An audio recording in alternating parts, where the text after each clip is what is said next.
Hello, I'm Dr. Debbie Simmons, and I'm the Clinical Director of Primrose Healing and Wellness. I come to you today with a very important topic, yet a very difficult one to maybe hear about. I want to talk about kids, and I want to talk about kids during this pandemic and what children today are experiencing and how we as adults can reach out and help them as best that we can. I was looking at Facebook the other night, and I saw a post from a father about his 12-year-old. And he said in his post, my son died of coronavirus, but not in the way that you would think. And I went and I watched his story, and my heart was touched.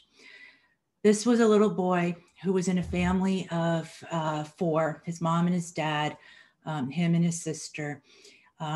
They lived, I believe it was somewhere back east. I'm not 100% sure about that. But they had a pretty decent life. This was a happy kid prior to Corona. Then he began school on Zoom just about a year ago. In recent days, this is very recently, he went to his dad and he said, "Dad, I hate school on Zoom. I'm bored. I don't get it. I can't sit there. I hate it that I'm not seeing my friends." And the little boy started crying, and the dad just didn't know what to do. So the dad got together with other members of his family, and he said, "You know what, let's get together. Let's do some social events together as a family." They kind of stayed within their family bubble, got the kid outside a little bit. He seemed a little bit better. He was out with his uncle and his dad one afternoon, and the little boy seemed like he was having a good time. And they get home, they go back into the house, and about an hour later, the 8-year-old little sister comes down and says, "Dad, my brother," called him by his name, "has just hung himself." My heart sank. The dad told his story, and he basically said there's no way that they could revive the little boy. He's talked about his son and the depression that he was feeling and the social isolation, which really was what he believes to be the cause of his son's suicide. 12 years old. Now that sounds like a really harsh story to hear, but it's a very real story. I work in my practice with a lot of kids, families, teachers, people, professionals working with children. Children are having a really hard time today. We're all having a really hard time today, but children in particular, because they don't have the resiliency and the coping strategies that adults do. They don't know how to maneuver their way through the social isolation of this period of time. And we're seeing that the rate of suicide among children and teenagers is very high, maybe higher than it's been in a very, very long time. I know I used to work in the high schools, and I did a lot around suicide prevention just on a regular basis because the risk of teenage suicide is there. But today, we don't even have the opportunity to be in the classroom to educate the kids about suicide and how to get help. Is there something missing in the Zoom classroom? Maybe so. So what I want to do today is I want to give you some tips as parents, as educators, as anybody working with children, as to things to look for and maybe some things that you can do. As a teacher, one of the things that I learned many years ago is we need to address different learning styles of children. Not everybody can sit there in a classroom and take notes. Not every child can sit on a Zoom classroom video call and be expected to learn and to succeed. The Zoom classroom is meant for one particular type of kid. It's meant for the type of kid who is an independent learner, who can take things in kind of on their own. They're self-motivators, they can initiate things, and their style of learning pretty much is auditory because it's with their hearing. Sometimes there might be some visual, but there's lack of stimulation, so they don't need a lot of stimulation in terms of to learn. How many of your kids does that fit? Probably not too many. I don't know too many 7 or 8-year-olds or even 15 or 17-year-olds who are really self-motivated when it comes to school. Now, granted, there are a few, okay, and they might be thriving or at least doing okay, but most kids, that's not the case. So kids are struggling doing online school. As teachers, okay, as educators and parents, we need to change what we're doing with our children. If we're going to continue this online learning, we need to be able to reach the needs of more of different types of learners. So as parents, what can you do? Talk to your child's teacher. Talk to the principals of the school. Talk about what your child's needs are and say what's working and what's not working. We need to modify programs for children. What about the social interaction piece? When kids have a Zoom call, they're not interacting with their friends. Maybe a little bit, you know, in the little squares. You know what that's like, right? You're having meetings and, it's kind of like they say, it's the Brady Bunch of Zoom. We're seeing all these little squares of people's faces. Is that real social interaction? Not really. When was the last time that your child was able to get physical contact, a hug or, kind of bump up to a friend with anybody other than you and their family? Okay. They are thriving for that kind of contact. Play has been lost. Hopefully there's play that's going on in their homes, but how many of your kids are out there with friends playing in the park or playing sports? How much of a disaster is it that kids who their outlet was sports can't be doing that? Kids are suffering and they don't know how to express what they're feeling until it's too late, like this little 12-year-old boy. So as a parent, as a teacher, as any professional working with children, what do you look for? Watch for signs of withdrawal. Watch for signs of isolation, of acting out, of anger. Those are all ways which kids are going to express their feelings. Children don't talk about their feelings, they act out their feelings. So when you begin to see changes in behavior, with the little ones, you see the acting out, the boredom, throwing things. I had a parent tell me that my child started hitting me. They're so frustrated. With older kids, you may see, again, you're going to see it in acting out. You may see it that they're on the computer more. The whole use of video games has become crazy. And you would think, well, why do they want to be using video games if they're on the computer all day? Because video games stimulates a part of the brain that social interactions would.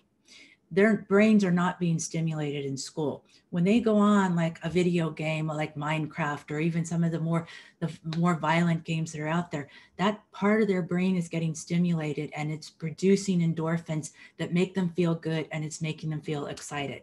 No wonder they're at the computer. They enjoy it. But what we're looking at is a generation of kids who are going to be addicted to the computers. Little kids are already admitting that to me. The kids I work with are saying to me, I know I have a video addiction, but what else am I going to do? They can't even think of other things that they want to do. With teenagers, you're also going to see, you may see a rise in alcohol or drug use. What they're doing is, obviously it's not a social thing because they're not out there going to parties. They're self-medicating because the fact is, to drink and to do drugs, it feels good. As adults, substance abuse amongst the adult population is definitely on the rise because it feels good. Nobody wants to be an addict or an alcoholic, but what people are doing is self-medicating. So watching for those things. So what do? You recognize that the signs are there and now you're worried about your child. Okay. First of all, look at what you're doing at home. Let's look at the family interaction. Let's bring play back into the family. Get outside and play with your kids. Don't join them on the video game. Let's pull them away from that. Let's bring real play back. Go out in the backyard with them. They're not playing sports. Go play basketball, shoot hoops with them. Maybe go play tennis. Take them to play golf, things that they can do and maybe they haven't done, let alone done with you as a parent. Okay. Just go out and go for walks, go for bike rides, get them out of the house and get them to exercise, whether they want to or not. Be together and talk about what's going on in terms of the quarantine with your family. Talk about your frustration and your feelings. You're modeling for them how to cope. It's okay to say, this is really hard, and this is how I'm trying to manage it. They're looking for you for coping mechanisms and guidance. They need suggestions from you. Okay. So you're doing things as a family. That's great. Maybe they need to get involved in other types of activities. Look at your social bubble and assess your own level of comfort. And this is really important. Some people will not expand their bubble beyond their immediate family. That's fine. Other people will expand it to certain, maybe neighbors or other family members. You need to know that you're comfortable to the degree that you want to be in terms of where you're going to let your kids go. But figure that out for yourself. When it feels safe, develop activities that kids can do within that social bubble. Maybe it's going to the park with the neighbor, okay? Or maybe it's a cousin that you don't see that often. Again, get the kids outside. Maybe you want to teach them new activities. There are some places that are opening up for kids where gymnastics is an example of something that I know that a lot of kids are starting to do, that some places are opening up centers again where the kids can go in, they can social distance, parents feel safe with that. Maybe your child has never done gymnastics or martial arts, another kind of thing. There are a lot of outside kinds of things. You need to check your own communities and see what's available for kids. They need to be involved in activities. Okay, that's important. That's been totally taken away from them. So what can you find for them? Talking with other parents, finding out how parents are dealing with things. The thing that's so important for you to know is what you're doing with your child is the best that you can do. Teachers, you're doing the best that you can. Professionals, you're doing the best that you can. Please do not be hard on yourself. Okay, none of us have had to go through anything like this before. The next level is to reach out to professionals who can be of assistance. Just because you reach out to a therapist or another mental health professional doesn't mean that your kid needs to be in long-term therapy. Everybody right now needs extra support in terms of what they're going to. Let me tell you a little bit about what we offer for children and for families at Primrose. We do have many therapists. We've got myself, we've got George, who's fantastic at working with kids, particularly male children. He's had a lot of experience with Rebecca and Naomi and Annette and Heather. All of these people have worked with children, even have children of their own. Okay, some of them. They're support systems for you. So calling and maybe having your child talk about their feelings with one of the therapists could be something that they could do. We have art therapy that's available. We have play therapy. Yes, even over Zoom, we have play therapy, especially with the little ones. Talk therapy is great, especially for teenagers. Annette is our person who does yoga, mindfulness, meditation, relaxation. She's fabulous with children. She's done groups, works with individuals. We have lots of services all at Primrose. We work with children in counseling. We have family counseling. We work just with parents. We do co-parenting. There's so many resources that we have available. Now, of course, I would love it if you called Primrose and you would allow us to help you on your journey. But if not us, call anybody in your community who can support you. Professionals today they've really been trying to do what they can to get the training that they need to reach out to families and children and to help you. And we're really here for that. Please, please do not let your child become a statistic like the 12-year-old boy whose dad wrote about him on Facebook. Reach out to your child, help your child, help yourself, and just getting the skills that you need to get through this final period of this coronavirus. We have been doing this for a year, and you know what? You've done it for a year. Give yourself credit. There is a light at the end of the tunnel. My word for 2021 is hope. And I believe that we're going to get through this, and we're going to be stronger if we do it together. So please reach out. If you'd love to talk to somebody at Primrose, you can reach us at our website, which is primrosehealingandwellness.com. Email is primrosehealingandwellness@gmail.com, or give us a call at 650-425-3451. Each of us here offer free consultations to just answer any of your questions, to see what's a fit. We are here to help you on your journey. So please reach out. And I hope some of the information in here is going to make you pick up the phone and say, yeah, I need a little bit of support. Take care and have a good rest of the day.